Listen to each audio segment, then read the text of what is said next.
তুই ঘরের ভিতরে তোর হুজুরের রাখা এখানে বাইরে আমার সাথে বসে আছে। আমার ঘরের ভিতর আর বাইরে কি আমার দিকে তাকাই না। এমনি আমি হুজুরের বিরহে মরে যেতেছি। থাক আর মন খারাপ করানো লাগবে না।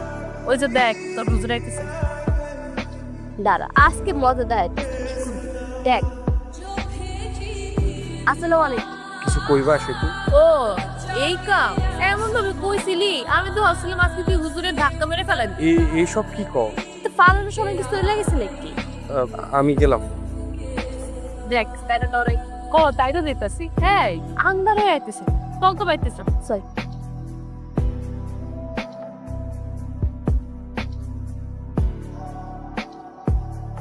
আই খারান কই দিতেছেন? হ্যাঁ আপনি তো কিছুই কর না, সবকিছু তো আমারই কইতে হয়। একটা মাইয়া হইয়া দিনের পর দিন আপনার পিছনে ঘুরি, আমি আর কষ্ট করতেছি? ভালোবাসতে মানুষটা এত অবহেলা করতে হয়? তুমি তো তাইলে বোকা। মেয়েরা নাকি সব বোঝে, আর তুমি বোঝো না আমি তোমারে ভালোবাসি। কিন্তু জানো, আল্লাহর কাছে প্রতিদিন মোনাজাতে চাইছি, শুধু দুনিয়ায় না জান্নাতেও যেন আল্লাহ তোমারে আমার করে দেয়। এর চেয়ে বেশ আমি আর ভালোবাসতে শিখি না।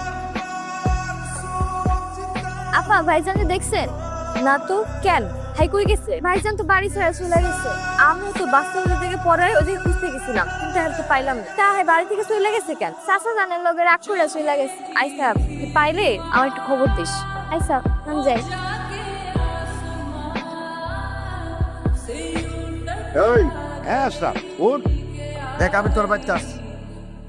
রোলা এই বয়সে আমার ওর অপমান করিস না। আমি জীবনের কাছে হাইরা গেছি রে। এই কিসের অপমান রে শালা? উঠ করলাম ওর। বন্ধু গাইছস, আমি খুব খুশি হয়েছি, আমার খুব আনন্দ লাগতেছে। সে তো বৌমা, আমরা দুই বন্ধু অনেকদিন যাবত একসাথে বসে কিছু খাই না।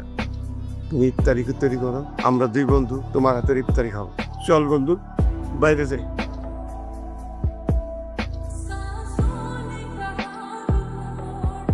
আপনি এখন তো আমার দিকে একটু তাকাতে পারেন। কেন না তাকালে বুঝি ভালোবাসা হয় না? মানুষ সব থেকে বেশি ভালোবাসে আল্লাহকে। না দেখি এই ভালোবাসা বিশ্বাসের ভালোবাসা। আমি তোমার অন্তর থেকেই ভালোবাসি। তার প্রমাণ আমি পাইছি। আমি একদম আপনার মনের মতো হওয়ার চেষ্টা করবো। চলেন আমরা ওইদিকে যাই একটু বসি।